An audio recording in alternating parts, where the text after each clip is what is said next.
नमस्कार दोस्तों, मेरा नाम है आदित्य और आज के इस वीडियो में आप लोग का स्वागत है। आज हम यहाँ पे देखने वाले हैं क्लास 12 अकाउंटेंसी का चैप्टर गैर लाभकारी संगठनों का लेखांकन, जिसको गैर व्यापारिक संस्थाओं का लेखांकन भी कहते हैं और इसको इंग्लिश में अगर देखें तो नॉट फॉर प्रॉफिट ऑर्गेनाइजेशन इस चैप्टर का नाम है। तो ये चैप्टर हम लोग पहले अच्छे से कंप्लीट करेंगे। इस चैप्टर में जितने भी टॉपिक्स आती है सभी टॉपिक्स को हम अच्छे से समझते हुए चलेंगे, एक एक टॉपिक एक एक चीज़ हम अच्छे से समझाते हुए चलेंगे। हो सकता है वीडियो थोड़ी सी लंबी हो जाए और हो सकता है वीडियो थोड़ी सी बोरिंग हो जाए, लेकिन आपके लिए ज़रूरी है तो बोर हो फिर भी ये वीडियो देखते हुए चलना, क्योंकि आपके लिए ये वीडियो बहुत ही ज़रूरी है और बहुत ही हेल्पफुल ये वीडियो है। क्योंकि इस चैप्टर से क्वेश्चंस बहुत ज़्यादा आपके बोर्ड एग्जाम में आती है और ख़ास करके ये चैप्टर जो है थ्योरी पोर्शन के लिए सबसे बेस्ट चैप्टर है। इससे ज़्यादातर क्वेश्चन जो है थ्योरी में ही पूछी जाती है। पहले हम लोग ये जितने भी टॉपिक्स आती है इस चैप्टर को कंप्लीट करेंगे, फिर इस चैप्टर से ऑब्जेक्टिव क्वेश्चन देखेंगे। उसके बाद क्या है, इस चैप्टर से ऑब्जेक्टिव क्वेश्चन जब कंप्लीट हो जाएगी फिर हम लोग यहाँ पे सब्जेक्टिव क्वेश्चन आपको देंगे, इंपॉर्टेंट सब्जेक्टिव क्वेश्चन। तो ऐसे करके हम यहाँ पे पूरे चैप्टर्स को कंप्लीट करेंगे। तो चलिए यहाँ पे हम स्टार्ट करते हैं क्या चीज़, इस पहला टॉपिक्स के। यहाँ पे इसको क्या कहते हैं, गैर लाभकारी संगठन कहते किसको है? आपके माइंड में ये सवाल चल रही होगी। या फिर गैर व्यापारिक संगठन क्या है, नॉट फॉर प्रॉफिट ऑर्गेनाइजेशन क्या होता है? तो देखो, एक होता है क्या चीज़, प्रॉफिट ऑर्गेनाइजेशन और एक होता है not for profit organization NPO। एक प्रॉफिट के लिए बनाया जाता है जिसका मेन मकसद क्या होता है, पैसा कमाना। कोई भी एक कंपनी बनाया गया, उसका मेन मोटिव क्या रहता है, पैसा कमाना। कुछ भी चीज़ सेल करके उसको पैसा कमाना रहता है। और ये NPO क्यों बनाया जाता है? NPO बनाया जाता है कोई भी जो है सामाजिक कार्य के लिए, समाज को विकसित करने के लिए, कुछ अच्छा कार्य के लिए बनाया जाता है। लेकिन इसका मेन मोटिव क्या रहता है, पैसा कमाना नहीं रहता है। मेन मोटिव रहता है सेवा प्रदान करना। तो आइए पहले हम यहाँ पे थ्योरी देख लेते हैं, आपके बुक में क्या आंसर लिखा हुआ है इसके बारे में, गैर लाभकारी संगठन किसे कहते हैं। आइए सबसे पहले यहाँ पे पढ़िए, ऐसी संस्थाएं जिसकी स्थापना लाभ कमाने के उद्देश्य से नहीं बल्कि अपने सदस्यों और समाज को कोई निश्चित सेवा प्रदान करने के लिए की जाती है, और लाभकारी संस्था या गैर व्यापारिक संगठन या लाभ न कमाने वाली संस्था कहलाती है। क्या यहाँ पे समझे आप लोग? ऐसी संस्था जिसका मेन उद्देश्य जो है, मेन मोटिव जो है सेवा प्रदान करना है, लाभ कमाना नहीं है। लाभ कमाना उसका मेन मोटिव नहीं है, उसको क्या कहते हैं, नॉट फॉर प्रॉफिट ऑर्गेनाइजेशन या फिर गैर लाभकारी संगठन या गैर व्यापारिक संस्था। तो ये चीज़ आप समझ लिए। अब यहाँ पे एग्जाम्पल देखिए इस चीज़ का। ऐसी संस्थाओं में क्लब, अस्पताल, पुस्तकालय, विद्यालय, महाविद्यालय, धार्मिक संस्थाएं और साहित्यिक सांस्कृतिक समितियां आदि सम्मिलित की जाती है। इसमें एग्जाम्पल क्या क्या चीज़ है, क्लब है, अस्पताल भी बहुत सारे होते हैं, प्राइवेट होती है। प्राइवेट जो भी है वो NPO में नहीं आएगी। जो भी गवर्नमेंट का है तो वो सब क्या होता है, NPO क्या होता है, not for profit organization, profit के लिए नहीं। देखो इसमें क्या रहता है, ज़्यादातर जो है चीज़ें फ्री रहती है, आपको फ्री सुविधा मिलेगी। इसमें हो सकता है थोड़ा सा चार्ज लेके अच्छा खासा आपको बेनिफिट दिया जाए। जैसे आप कोई भी गवर्नमेंट में हॉस्पिटल में जाते हो तो वहाँ पे क्या लगता है, 1 रुपया चार्ज रहता है या फिर 5 रुपया चार्ज रहता है और आपको सारा चीज़ फ्री में मिल जाता है। वही आप अगर प्राइवेट में जाते हो तो मिनिमम आपको लगभग इतना तो लग ही जाएगा, 1000 5000 ऐसे तो लग ही जाएगा। यहाँ पे क्या है ना, आपको ये NPO में आ जाएगा, ये सारी चीज़ नॉट फॉर प्रॉफिट ऑर्गेनाइजेशन में आ जाएगा। क्या चीज़, ये जो गवर्नमेंट हॉस्पिटल है और ये साइड जो प्राइवेट है वो NPO में नहीं आएगा। तो होप आप ये अच्छे से समझ गए होंगे NPO किसको कहते हैं, गैर लाभकारी संगठन किसको कहते हैं। थोड़ी सी हम लोग ज़्यादा एक्सप्लेन करते हुए चल रहे हैं क्योंकि अभी जो है हम लोग स्टार्टिंग से पढ़ रहे हैं और टाइम अभी है, तो आप लोग अच्छे से देखते हुए चलो। फिर यहाँ पे अगला टॉपिक क्या आ जाती है, गैर व्यापारिक संगठनों द्वारा मुख्यतः निम्नलिखित लेखे व विवरण तैयार किए जाते हैं।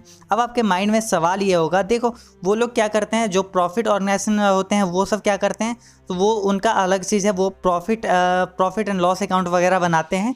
और ये क्या है, NPO में तो प्रॉफिट कोई ऐसा है ही नहीं, ये तो प्रॉफिट के लिए बनाया ही नहीं जाता है। तो इसमें कौन कौन से अकाउंट खोले जाते हैं, कौन कौन से लेखे बनाए जाते हैं? तो देखो इसमें 3 अकाउंट खोले जाते हैं। पहला यहाँ पे क्या है, प्राप्ति एवं भुगतान खाता, रिसिप्ट एंड पेमेंट अकाउंट। और उसके बाद यहाँ पे क्या है, आय व्यय खाता, मतलब आय व्यय खाता, इनकम एंड एक्सपेंडिचर अकाउंट। उसके बाद यहाँ पे क्या है, चिट्ठा, जिसको बैलेंस शीट कहते हैं। ये 3 अकाउंट जो है गैर व्यापारिक संगठनों द्वारा खोली जाती है, बनाई जाती है, इस 3 विवरण को।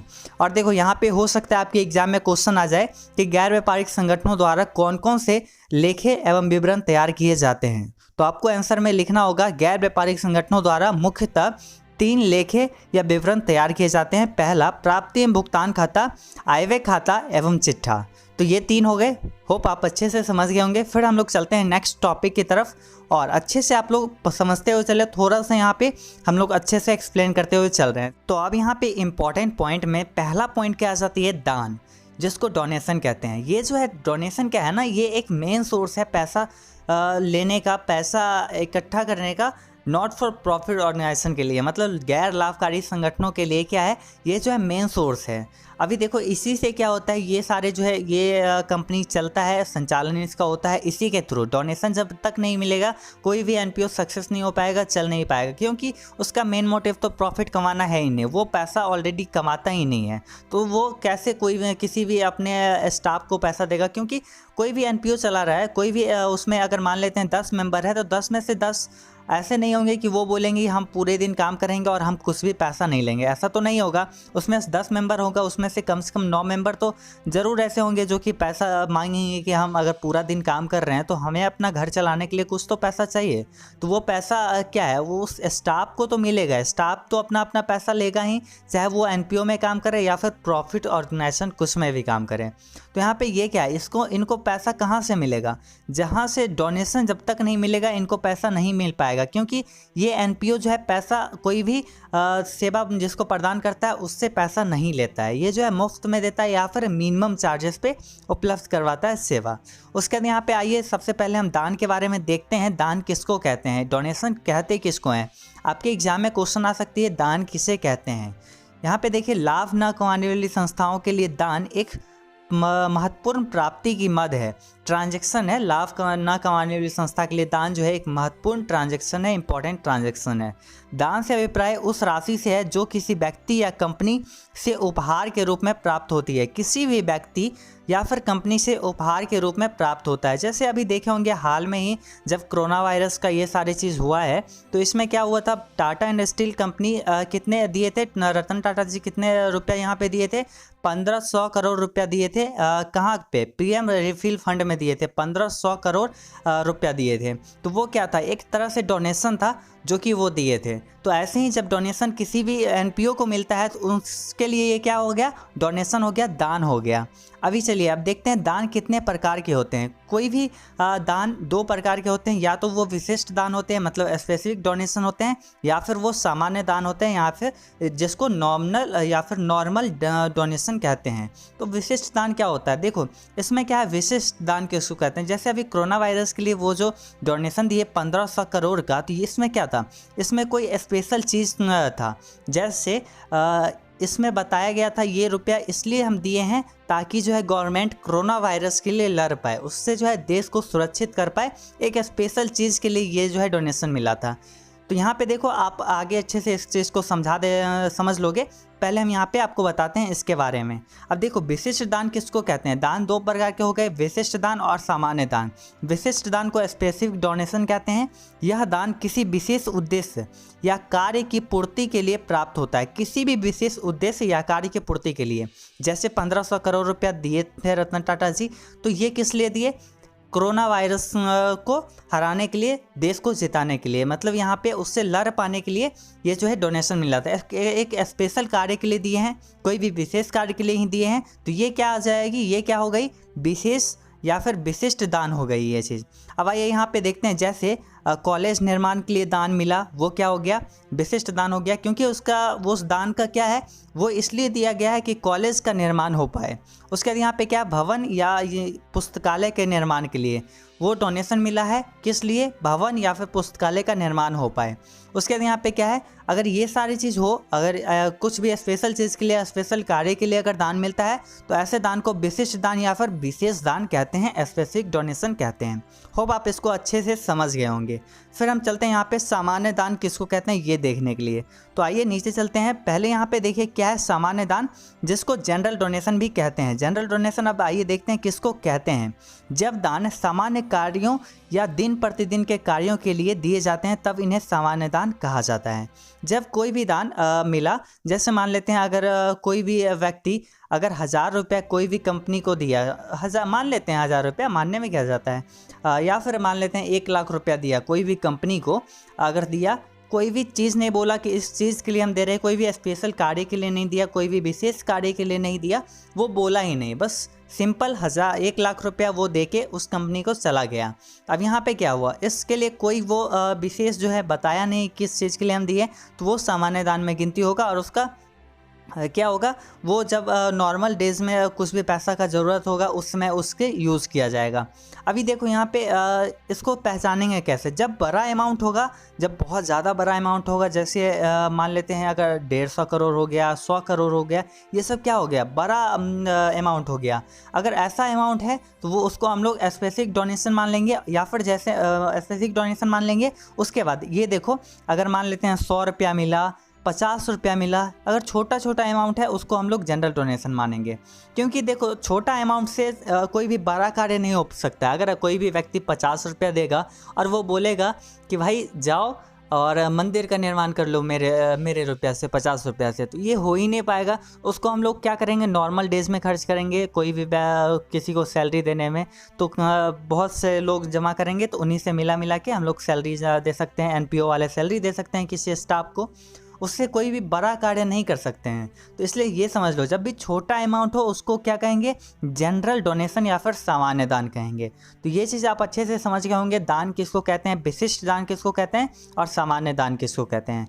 फिर हम लोग चलते हैं नेक्स्ट टॉपिक समझते हैं, वसीयत किसको कहते हैं, लेजेसी किसको कहते हैं। तो ये जो है बहुत ही इंपॉर्टेंट टॉपिक है लेजेसी, और इससे क्वेश्चन हो सकती है तो आपके एग्जाम में आ जाएगी, क्योंकि ये इंपॉर्टेंट है।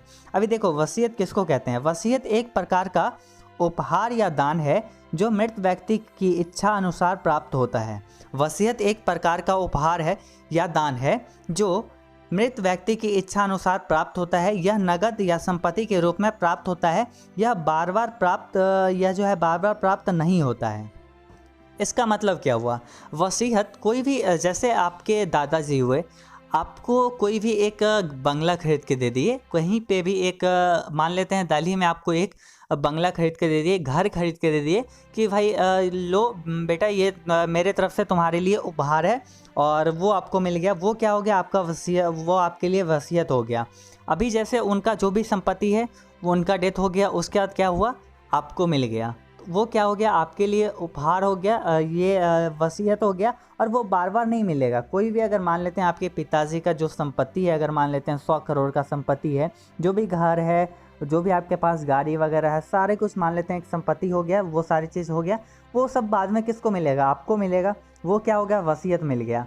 अब जो है वसीयत, आपको बार बार वो चीज़ तो नहीं मिलेगा, जितना संपत्ति होगा पापा जी के पास वही तो आपके पास मिलेगा, बार बार तो वो चीज़ नहीं मिलेगा, एक ही बार आपको सारा चीज़ मिल जाएगा, तो उसी को वसीयत कहते हैं। वो आप अच्छे से इसको समझ गए होंगे। तो हम यहाँ पे ये इस लाइन को पूरे अच्छे से, आइए आपको बताते हैं इस लाइन का मतलब क्या हुआ। यहाँ पे बोला जा रहा है, अतः वसीयतनामा में मिली राशि को अधिकृत किया जाता है और उसे चिट्ठे के दायित्व भाग में दिखाया जाता है। जब आप चिट्ठा बनाते हो या फिर किसको बैलेंस शीट बनाते हो, तो कैसे बनाते हो, इस साइड लायबिलिटी लिखे और इस साइड क्या लिखते हैं, एसेट्स। इस साइड सारे एसेट्स को लिखते हैं और इस साइड पूरे लायबिलिटी को लिखते हैं। अब देखो, लायबिलिटी साइड में क्या चीज़ लिखते हैं, कैपिटल, और ये कैपिटल के साथ जोड़ दिया जाता है, ये क्या चीज़, लेजेसी। अब देखो, ये जो है आपके मन में एक सवाल तो ज़रूर रहता होगा कि कैपिटल जो है लायबिलिटी साइड में क्यों लिखते हैं। अब तो चलिए थोड़ा सा आपको इसके बारे में एक्सप्लेन कर देते हैं। ये आपके बुक में नहीं है, फिर भी आप ये चीज़ जान लो थोड़ा सा, कैपिटल को हम लोग लायबिलिटी साइड में क्यों लिखते हैं। तो यहाँ पे देखो, इसका मेन रीज़न ये है कि कोई भी व्यक्ति, मान लेते हैं ये जो है आया और ये अपना एक कंपनी खोला, एक कंपनी खोल लिया, मान लेते हैं ABC कंपनी खोल लिया, ABC कंपनी लिमिटेड।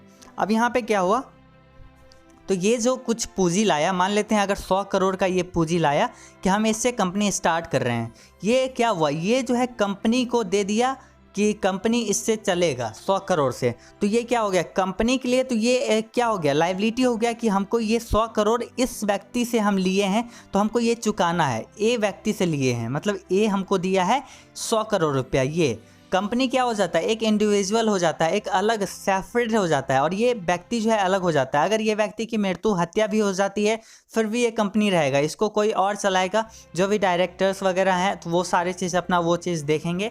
तो कंपनी एक अलग चीज़ हो गया, कंपनी के लिए ये चीज़ लायबिलिटी हो गया। इसलिए कोई भी व्यक्ति जो कैपिटल लाता है वो क्या हो जाता है, कंपनी के लिए लाइबिलिटी हो जाता है, तो इसलिए लाइबिलिटी साइड में कैपिटल को दिखाया जाता है। होप आप इसको भी अच्छे से समझ गए होंगे।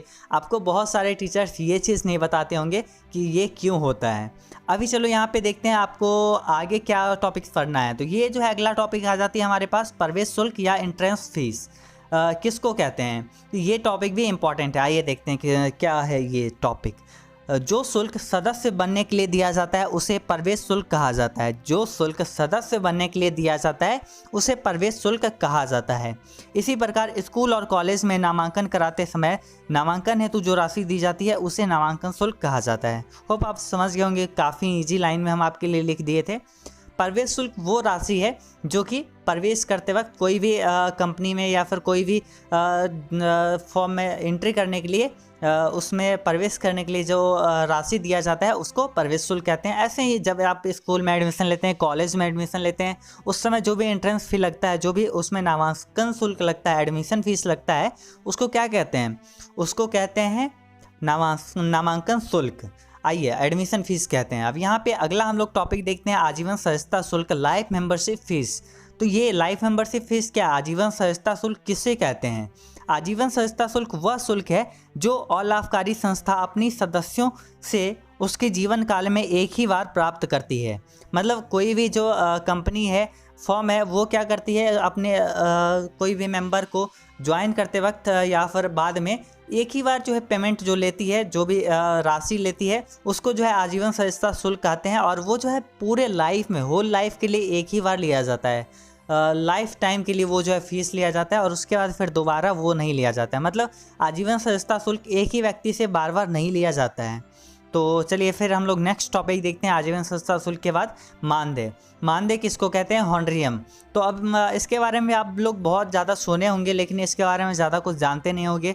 चलिए हम आपको बताते हैं क्या है मानदेय, क्या होता है। मानदेय वो राशि है जो ऐसे व्यक्ति को दिया जाता है जो संस्था में कर्मचारी नहीं है, मतलब स्टाफ तो नहीं है, लेकिन यह किसी विशेष कार्य या सेवा प्रदान करने के लिए प्रदान किया जाता है। मतलब किसी विशेष कार्य या सेवा के लिए प्रदान किया जाता है। कोई भी व्यक्ति जो आया, कोई भी विशेष कार्य किया, जैसे कोई भी लेबर का ज़रूरत हुआ या फिर कोई भी अन्य व्यक्ति का ज़रूरत हुआ जिसका हमको फॉर्म में ज़रूरी है, कंपनी में ज़रूरी है, और वो जो है मेंबर नहीं है, हमारे कंपनी फर्म का मेंबर नहीं है, फिर भी उसका ज़रूरत हो गया। अब उसके लिए कोई तो उसको मानदेय देना होगा, तो उसी को मानदेय का भुगतान कहते हैं, मानदेय कहते हैं। जैसे सचिव को दिया जाने वाला मानदेय को आयगत व्यय माना जाता है। ये जो है आयगत व्यय क्या होता है, देखो जो व्यय मतलब जो एक्सपेंडिचर बार बार होता है उसको क्या कहते हैं? आयगत व्यय। और जो इसको क्या कहते हैं? Revenue expenditure. आयगत व्यय का इंग्लिश नाम क्या है? Revenue expenditure. आप लोग इंग्लिश भी जानते हो, चलो पूरे हिंदी में अगर जाओगे तो बर्बाद हो जाओगे, इसलिए अच्छे से इंग्लिश समझते हो चलो, क्योंकि आगे आपको जो भी करना होगा, बीकॉम करना है, सीए करना है, सीएस करना है, सीएमए करना होगा, आपको इंग्लिश सीखना ही पड़ेगा, क्योंकि हिंदी से काम नहीं चलने वाला है। तो इसलिए इंग्लिश पे ध्यान देते चलो। आयगत व्यय यानी क्या हो गया? Revenue expenditure. और रिवेन्यू क्या होता है? जो बार बार खर्च होता है, जिस चीज़ मान लेते हैं जैसे इलेक्ट्रिसिटी बिल, ये क्या हो गया? अब इलेक्ट्रिसिटी बिल छोड़ो, कोई भी जैसे एक कंपनी है वो कुछ भी चीज़ बनाता है, जैसे मान लेते हैं वो कपड़ा बनाता है, मान लेते हैं क्लॉथ बनाता है, क्लॉथ का काम करता है और वो क्लॉथ बनाता है, तो उसको क्या चाहिए? उसको कॉटन चाहिए। कॉटन जो है वो चाहिए, तो कॉटन कच्चा माल चाहिए उसको, और वो उस पर डेली खर्च करता है। मतलब उसको हमेशा ये चीज़ कॉटन चाहिए ही होता है, आज चाहिए, कल चाहिए, परसों चाहिए, डेली चाहिए होता है। तो वो क्या हो गया? उस पर वो जो कॉटन खरीद रहा है वो उसका जो व्यय हुआ, जो एक्सपेंस हुआ, वो क्या हो गया? डेली का हो गया, मतलब वो आयगत व्यय हो गया। आयगत व्यय उस व्यय को कहते हैं जो कि बार बार होता है। और पूंजीगत व्यय क्या हो गया? जो मान लेते हैं कोई भी कंपनी जो है एक मशीन खरीदा, वही जो है क्लॉथ बना रहा है जो कंपनी, अब वही मशीन खरीदा है जिससे वो कपड़ा बनाएगा, तो मशीन में क्या हो गया? मशीन एक ही बार खरीदाएगा, ये तो नहीं है कि आज भी मशीन खरीदा, कल भी खरीदेगा, परसों भी खरीदेगा, ये तो नहीं होगा, वो एक ही बार खरीदेगा। वो क्या हो गया? पूंजीगत व्यय हो गया। जो खर्च जल्दी नहीं होता है, मतलब बार बार नहीं होता है, एक ही बार होता है या फिर 2 बार होता है, उसको क्या कहते हैं, पूंजीगत व्यय कहते हैं, कैपिटल एक्सपेंडिचर कहते हैं। तो ये चीज़ आप अच्छे से समझ गए होंगे। और जब ये आयगत व्यय हो गया तो ये आय व्यय खाते के डेबिट पक्ष में दिखाया जाता है। अब आय व्यय खाते के डेबिट पक्ष का मतलब क्या हुआ, जब आप बनाते होंगे क्या चीज़, आय व्यय खाता, यानी इस साइड क्या लिखते हैं, इन एक्सपेंडिचर और इनकम। तो ये जो है डेबिट साइड में क्या लिखाया जाता है, जो भी एक्सपेंस हुआ वो आप डेबिट साइड में लिखते हो, इस साइड लिखते हो ना, यहाँ पे लिखते हो, तो इस साइड हम लोग लिखेंगे। मानदेय का जो आयगत व्यय हुआ तो हम लोग यहाँ पे लिख देंगे हॉनरियम पेमेंट, इस साइड लिख के यहाँ पे अमाउंट लिख देंगे। इस साइड इनकम जो भी होगा वो इनकम हम लोग लिखेंगे। तो ये सब तो हम आगे देखेंगे। बाकी यहाँ पे चलो अगला पॉइंट हम देखते हैं क्या है, विशेष कोष या फिर स्पेशल फंड किसको कहते हैं। जब किसी विशेष उद्देश्य से कोष रखे गए हैं, जैसे पुरस्कार कोष, मैच कोष, खेलकूद कोष इत्यादि, तो इसे विशेष कोष या विशिष्ट कोष कहा जाता है। अब देखो, हो सकता है हमें पढ़ाते वक्त थोड़ी सी हम ज़्यादा बोलने लगते हैं, क्योंकि हम चाहते हैं कि आपको सारा चीज़ मिले, हर चीज़ आप जानो, एक एक टॉपिक, एक एक वर्ड के बारे में आप अच्छे से जानो, ताकि आपको कोई दिक्कत ना हो। कुछ भी क्वेश्चन अगर एग्जाम में घुमा फिरा के कहीं से भी क्वेश्चन पूछे, आप छोड़ के ना हो, आप अच्छे से करके आओ। इसलिए हम थोड़ा सा ज़्यादा बोलने लगते हैं, हर टॉपिक को अच्छे से समझाने लगते हैं। चलो यहाँ पे देखते हैं विशेष कोष किसको कहते हैं, स्पेशल फंड किसको कहते हैं। जब विशेष उद्देश्य के लिए कोष रखे गए हैं, कोई भी मतलब जैसे मान लेते हैं अगर 1 करोड़ रुपया रखा गया है, क्या चीज़, कोई भी खेल हुआ, कोई भी जो है गेम हुआ, उसमें जो जीतेगा उसको हम पुरस्कार देंगे 1 करोड़ रुपया का, वो जो है स्पेशल फंड रखा गया है। स्पेशल फंड है किसके लिए, मैच फंड है। मान लेते हैं कोई मैच हुआ है, उसके लिए फंड रखा गया, जो टीम जीतेगा उसको 1 करोड़ रुपया मिलेगा। वो क्या हो गया, वो स्पेशल फंड हो गया, कि वो सिर्फ मैच के लिए ही रखा गया है, इसलिए वो स्पेशल हो गया। या फिर खेलकूद कोष, ये सब क्या हो गया, स्पेशल फंड हो जाता है, विशेष कोष हो जाता है। अगर एग्जाम में आए कि क्वेश्चन ऐसा है, विशेष कोष किसे कहते हैं या फिर स्पेशल फंड किसे कहते हैं, तो आप अच्छे से आप इस चीज़ को लिख लोगे। अब चलिए हम लोग यहाँ पे आगे देखते हैं क्या चीज़ आपको पढ़ना है आगे। अब देखो यहाँ पे आपको ये चीज़ हम आपको पहले भी बताए हुए थे कि नॉट फॉर प्रॉफिट ऑर्गेनाइजेशन क्या क्या चीज़ बनाता है। Accounts prepared by non profit organization, मतलब गैर लाभकारी संगठन द्वारा कौन कौन से अकाउंट बनाए जाते हैं। तो पहला अकाउंट क्या हो गया, रिसिप्ट एंड पेमेंट अकाउंट। उसके बाद इनकम एक्सपेंडिचर अकाउंट और बैलेंस शीट, मतलब चिट्ठा।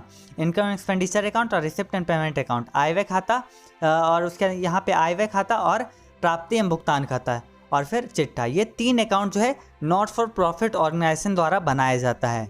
अब आइए हम लोग आगे देखते हैं यहाँ पे फॉर्मेट। हो सकता है आपके एग्जाम में क्वेश्चन आ जाए कि ये फॉर्मेट बताइए, रिसिप्ट एंड पेमेंट अकाउंट का फॉर्मेट बताइए, फॉर्मेट बनाइए। और क्वेश्चन इससे आता ही आता है, फॉर्मेट बनाने पर क्वेश्चन आपके एग्जाम में आता ही आता है। तो इसलिए इस चीज़ को एक बार अच्छे से देख लो, इसमें क्या क्या चीज़ लिखा हुआ है।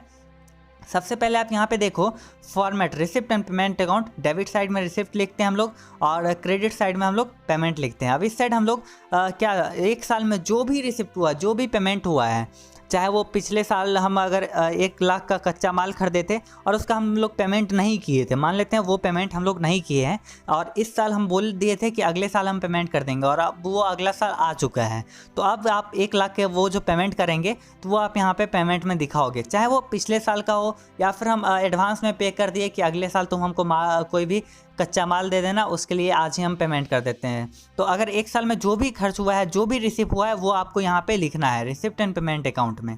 तो इस साइड पूरे रिसिप्ट जो भी कुछ आपको मिलेगा, कुछ भी चीज़ का सेल किए, कुछ भी चीज़ आपको रिसीव हुआ, कोई भी पैसा रिसीव हुआ, इन्वेस्टमेंट से आपको रिटर्न मिला, क्या क्या चीज़ हुआ, सेल हुआ कुछ चीज़ का, तो उस सारे चीज़ को आपको इस साइड लिखना है। उसके बाद पेमेंट में आपको लिखना है कोई भी चीज़ आप खरीदे या फिर कोई भी हॉन्ड्रियम कुछ भी पे किए, स्टाफ को पे किए, ऑडिट फी ये किए, उसके बाद आप कुछ भी किए हैं तो वो सारी चीज़ आपको इस साइड लिख देना है।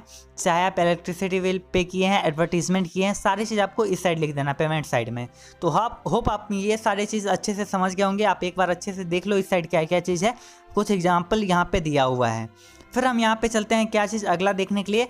3 अकाउंट हम आपको बताए थे कौन कौन से अकाउंट बनाते हैं not for profit organization. 3 account, receipt and payment account, उसके बाद इनकम एक्सपेंडिचर अकाउंट। तो रिसिप्ट एंड पेमेंट अकाउंट हम देख लिए, जिसमें एक साइड रिसिप्ट होता है और दूसरा साइड पेमेंट होता है।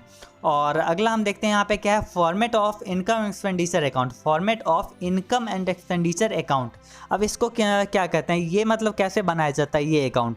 तो इस साइड जो है एक्सपेंडिचर लिखा जाता है, जितने भी एक्सपेंस होते हैं फॉर्म का, कंपनी का जो भी एक्सपेंस होगा इस साल के लिए। इसमें देखो पिछले साल का अगर कोई भी मान लेते हैं कुछ भी पेमेंट हुआ है तो उसको हम लोग नहीं लिखेंगे। जैसे अगर पिछले साल अगर 1 लाख रुपया का हम कुछ भी माल खरीदे थे और उसका हम पेमेंट नहीं किए थे तो उसको हम लोग इसमें नहीं लिखेंगे।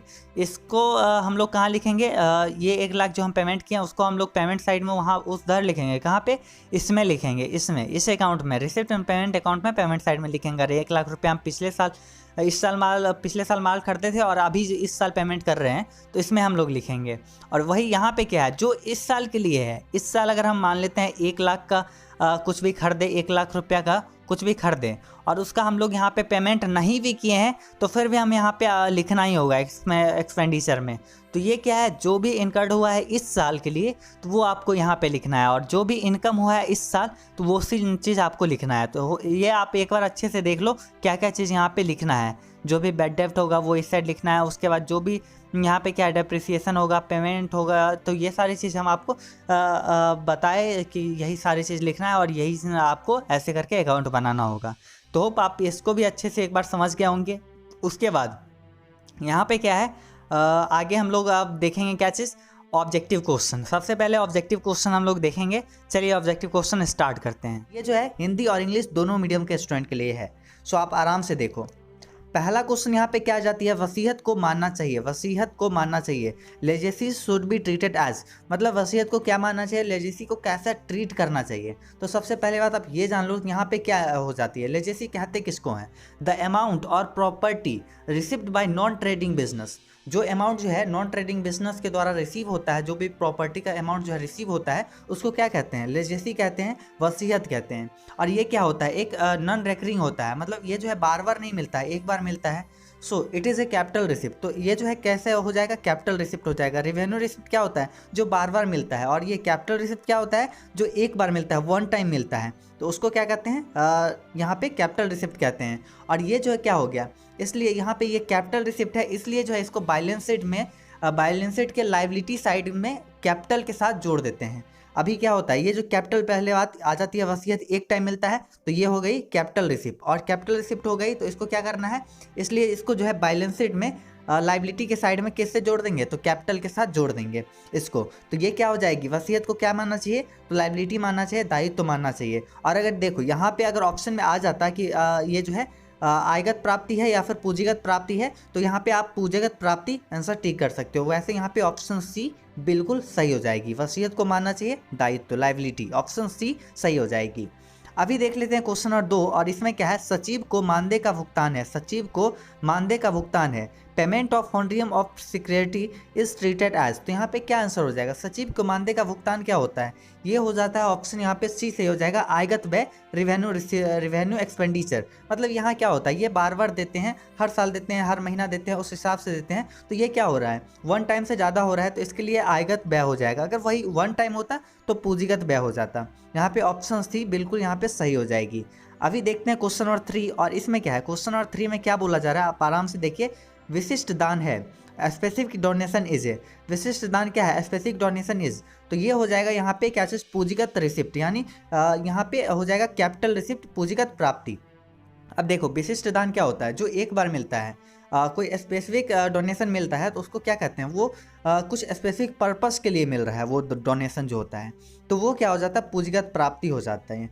अभी इसके बारे में, डोनेशन के बारे में हम लोग आगे और भी चीज़ देखने वाले हैं। वैसे चलिए आपको बता देते हैं, डोनेशन जब जो है छोटे अमाउंट के लिए मिलता है उसको आयगत प्राप्ति मानेंगे, और जब बड़े अमाउंट के लिए मिलता है तो उसको स्पेसिफिक डोनेशन मतलब कैपिटल रिसिप्ट मानेंगे, और जब कोई स्पेशल दिया हुआ हो कि इस चीज़ के लिए डोनेशन मिला है तो उसको हमेशा मानेंगे क्या चीज़, कैपिटल रिसिप्ट। तो यहाँ पे बोल रहा है स्पेसिफिक है मतलब विशिष्ट है, तो यहाँ पे ए मान लेंगे ऑप्शन, और जब छोटा अमाउंट हो तब जाके आयगत प्राप्ति मानेंगे। ठीक है, यहाँ पे आपको समझ में आ गई होगी। चलिए अब आगे का क्वेश्चन देखते हैं, और क्वेश्चन नंबर 4, और इसमें क्या है, वकाया चंदा है। आप लोग आराम से सारे क्वेश्चन समझते हो चलना, क्या है यहाँ पे 4 नंबर क्वेश्चन, और इसमें क्या बोला जा रहा है, वकाया चंदा है, वकाया चंदा है, आउटस्टैंडिंग सब्सक्रिप्शन इज एन, क्या हो जाएगा, हो जाएगा यहाँ पे 4 का ऑप्शन क्या हो जाएगा, बी यहाँ पे सही हो जाएगा। इज एन एसेट्स यहाँ पे हो जाएगा, वो एक एसेट्स है जो आउटस्टैंडिंग है यानी बकाया है। देखो जो चंदा हमें रिसीव नहीं हुआ, आपको सोचना किसके हिसाब से है, एनपीओ के हिसाब से सोचना, नॉट फॉर प्रॉफिट ऑर्गेनाइजेशन के हिसाब से सोचना है। आपको सबसे पहले आप ये सोचो कि आप एक एनपीओ हो, ठीक हो, अभी आपके पास कुछ चंदा नहीं आया है, वो चंदा आने वाला है, मतलब कुछ सब्सक्रिप्शन जो है रिसीव होने वाला है आपको, तो वो क्या हो जाएगा, जो रिसीव होगा वो आपके लिए क्या हो जाएगा, एसेट्स हो जाएगा, संपत्ति है जो आपको रिसिप्ट होगा बाद में। तो यहाँ पे ऑप्शन बी बिल्कुल सही हो जाएगी। अभी क्या है, आगे का क्वेश्चन देख लेते हैं, और 5 नंबर क्वेश्चन, और इसमें क्या बोला जा रहा है, पढ़िए आराम से। क्वेश्चन नंबर 5 में क्या बोला जा रहा है, लाभ न कमाने वाली संस्था का मुख्य उद्देश्य क्या होता है, लाभ न कमाने वाली संस्था का मुख्य उद्देश्य क्या होता है। The main object of not profit organization is, तो यहाँ पे क्या हो जाएगा, मेन ऑब्जेक्ट क्या होता है नॉट फॉर प्रॉफिट ऑर्गेनाइजेशन का, तो आंसर यहाँ पे हो जाएगा क्या चीज़, 5 का ऑप्शन बी सही हो जाएगा, समाज की सेवा करना, टू सर्व द सोसाइटी। इसको बनाया ही इसलिए जाता है कि सोसाइटी का जो है सर्व कर सके, उसका सेवा कर सके, बल्कि लाभ कमाने के लिए तो हम लोग ये बना लेते हैं, पार्टनरशिप फॉर्म बना लेते हैं, कंपनी बना लेते हैं, इस सब का क्या होता है, मेन पर्पस लाभ कमाना होता है, टू अर्न प्रॉफिट होता है। लेकिन नॉट फॉर प्रॉफिट ऑर्गेनाइजेशन का मेन मोटिव यही होता है कि वो जो है सोसाइटी को डेवलप करे, उसको सर्व करे, समाज की सेवा करे, यही उसका ये हो जाता है। लाभ हानि समायोजन खाता तैयार करना, ये कौन तैयार करता है, तो ये जो है प्रॉफिट ऑर्गेनाइजेशन वाला तैयार करता है। अभी आगे क्या है यहाँ पे 6 नंबर क्वेश्चन, और 6 नंबर क्वेश्चन में क्या बोला जा रहा है, निम्नलिखित में कौन आय नहीं है, निम्नलिखित में से कौन आय नहीं है, which of the following is not an income. यहाँ पे क्या हो जाएगा, 6 का आंसर हो जाएगा ऑप्शन डी, एंडोमेंट निधि यानी एंडोमेंट फंड यहाँ पे सही हो जाएगा, ऑप्शन डी बिल्कुल सही हो जाएगी। बाकी ये सब आय है। आगे देख लेते हैं क्वेश्चन नंबर 7, और इसमें 7 नंबर क्वेश्चन में क्या है, निम्नलिखित में से कौन सा अलाभकारी संगठन नहीं है, निम्नलिखित में से कौन सा अलाभकारी संगठन नहीं है, which of the following is not a not for profit organization, which of the following is not a not for profit organization, मतलब यहाँ पे कौन सा अलाभकारी संगठन नहीं है। तो सबसे पहले बात यहाँ पे देखो, स्कूल क्या होता है, एनपीओ के थ्रू चलता है, कुछ स्कूल होता है प्राइवेट, लेकिन हम लोग नॉर्मली क्या मानते हैं कि school not for profit organization के लिए बनाया जाता है, समाज का सेवा करने के लिए बनाया जाता है। अस्पताल भी सेम वही मान लेंगे, क्लब भी एक वही बनाया जाता है कि समाज को सेवा कर सके। और ये देखो साझेदारी फर्म का मेन मोटिव क्या होता है, प्रॉफिट कमाना, और जो साझेदारी फर्म का प्रॉफिट कमाना मोटिव नहीं होता है वो साझेदारी फर्म नहीं होता है, ठीक है। इसका मेन मोटिव यही होता है कि फर्म जो है पैसा कमाए और वो जो है अपने पार्टनर्स के बीच में शेयर कर ले। ऑप्शन यहाँ पे डी सही हो जाएगा, ये एक अलाभकारी संगठन नहीं है, पार्टनरशिप फर्म नहीं है। अब यहाँ पे 8 नंबर क्वेश्चन देख लेते हैं, और इसमें क्या बोला जा रहा है, एक क्लब द्वारा प्राप्त प्रवेश शुल्क को माना जाता है, entrance fee received by a club is treated as, तो जो इंट्रेंस फी रिसीव होता है एक क्लब के द्वारा नॉट फॉर प्रॉफिट ऑर्गेनाइजेशन के द्वारा, वो उसको क्या ट्रीट करना चाहिए, उसको क्या माना जाना चाहिए, आयगत प्राप्ति, पूंजीगत प्राप्ति, आय व्यय, यहाँ पे आयगत व्यय या फिर इनमें से कोई नहीं, कि रिवेन्यू कैपिटल रिसिप्ट या फिर रिवेन्यू एक्सपेंडिचर, तो क्या माना जाना चाहिए। चलिए यहाँ पे देख लेते हैं। सबसे पहली बात यहाँ पे आप लोग ये आराम से यहाँ पे ध्यान रखना, यहाँ पे आंसर कुछ भी हो सकता है, मतलब यहाँ पे ऑप्शन ए भी हो सकता है, बी भी हो सकता है, तो यहाँ पे क्या डिपेंड करता है वो आप ध्यान रखो। यहाँ पे जब जो है एक क्लब द्वारा प्राप्त प्रवेश शुल्क को क्या माना जाना चाहिए, जब यहाँ पे क्या है एक टाइम के लिए, मतलब पूरे लाइफ के लिए एक ही बार जो है ये एंट्रेंस फी रिसीव होता है for one time, only one time के लिए, तो यहाँ पे क्या माना जाना चाहिए, तो ये हो जाएगा पूंजीगत प्राप्ति यानी कैपिटल रिसिप्ट, यहाँ पे कैपिटल रिसिप्ट हो जाएगा। और जब ये बार बार होता है, मतलब बार बार हो रहा है, हर साल एक एक साल पे हो रहा है, तो इसको रिवेन्यू रिसिप्ट माना जाना चाहिए, ठीक है, रिवेन्यू रिसिप्ट। और जब कुछ भी नहीं दिया हो, और जब अगर कुछ भी नहीं दिया हो तो आप लोग यहाँ पे सीधा ऑप्शन ए मान लेना, आयगत प्राप्ति रिवेन्यू रिसिप्ट, यहाँ पे सही आंसर हो जाएगा, ऑप्शन ए सही हो जाएगी। चलिए देख लेते हैं यहाँ पे क्या है, क्वेश्चन नंबर 9, और इसमें क्या है, आय व्यय खाता दिखाता है, आय व्यय खाता दिखाता है, income and expenditure account generally indicates, तो यहाँ पे 9 का सही आंसर क्या हो जाएगा, आय व्यय खाता दिखाता है, income and expenditure account generally indicates, तो यहाँ पे 9 का आंसर हो जाएगा ऑप्शन ए, अधिक के घाटा को दिखाता है, सरप्लस या डेफिसिट को बताता है आय व्यय खाता। और ये किसके द्वारा बनाया जाता है, तो एक एनपीओ के द्वारा बनाया जाता है, नॉट फॉर प्रॉफिट ऑर्गेनाइजेशन के द्वारा बनाया जाता है। अभी चलिए 9 और क्वेश्चन के बाद देखते हैं क्वेश्चन नंबर 10, और इसमें क्या बोला जा रहा है, आय तथा व्यय खाता है, income and expenditure account is a, तो ये क्या हो जाएगा, इनकम एक्सपेंडिचर अकाउंट क्या होता है, तो ये एक ये नाम मात्र खाता होता है, यानी अवास्तविक खाता होता है, नॉमिनल अकाउंट होता है। Income expenditure account is a nominal account, नाम मात्र खाता, अवास्तविक खाता। चलिए देख लेते हैं 10 नंबर क्वेश्चन के बाद 11 नंबर क्वेश्चन। और जो है हम लोग यहाँ पे 20 क्वेश्चन पहले इस चैप्टर से ऑब्जेक्टिव क्वेश्चन देखेंगे, उसके बाद आपको कुछ सेलेक्टिव जो है कुछ मोस्ट वीवीआई क्वेश्चन आपको सब्जेक्टिव में दे देंगे।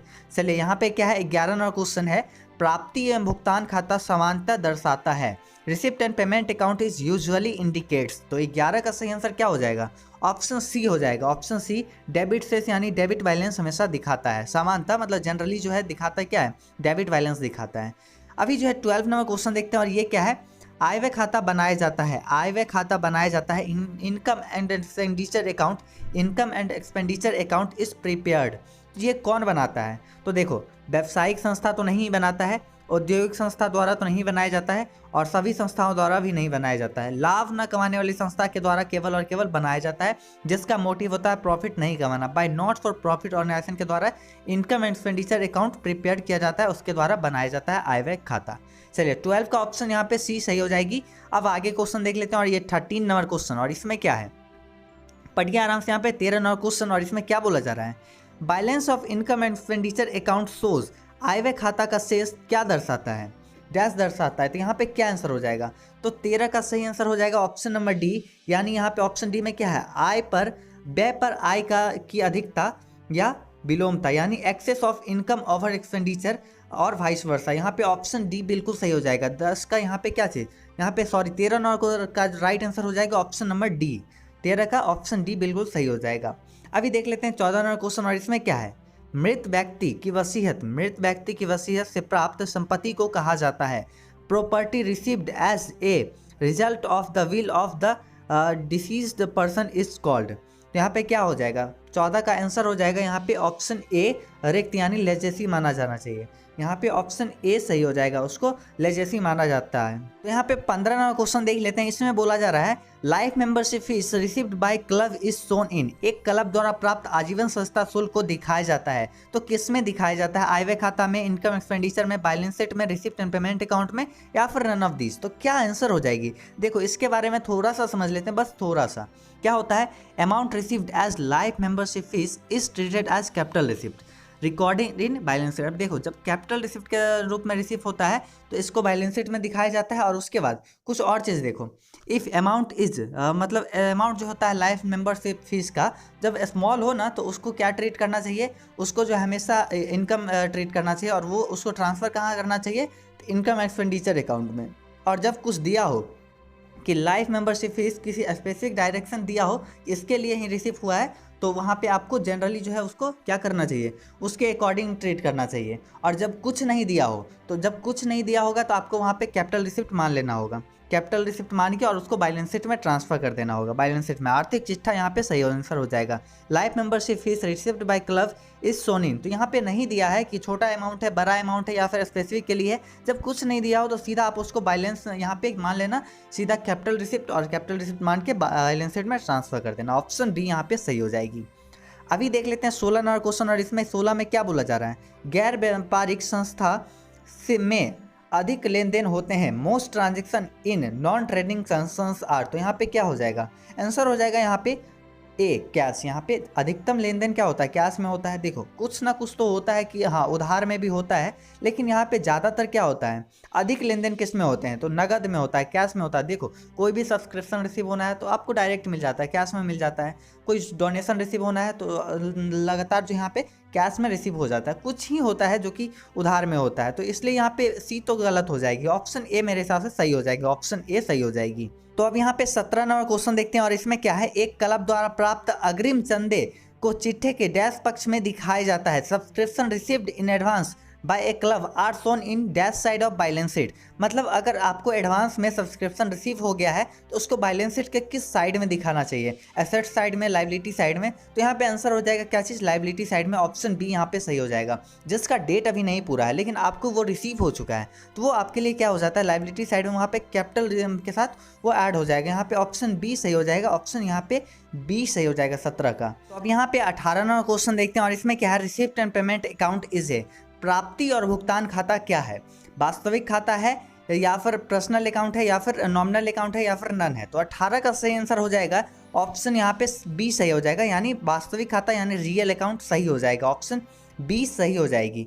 आगे देख लेते हैं यहाँ का क्वेश्चन क्या है, 19 नंबर क्वेश्चन, और इसमें क्या बोला जा रहा है, एक गैर व्यापारिक संस्था के लिए मानदेय का भुगतान होता है for non trading organisation honorarium is.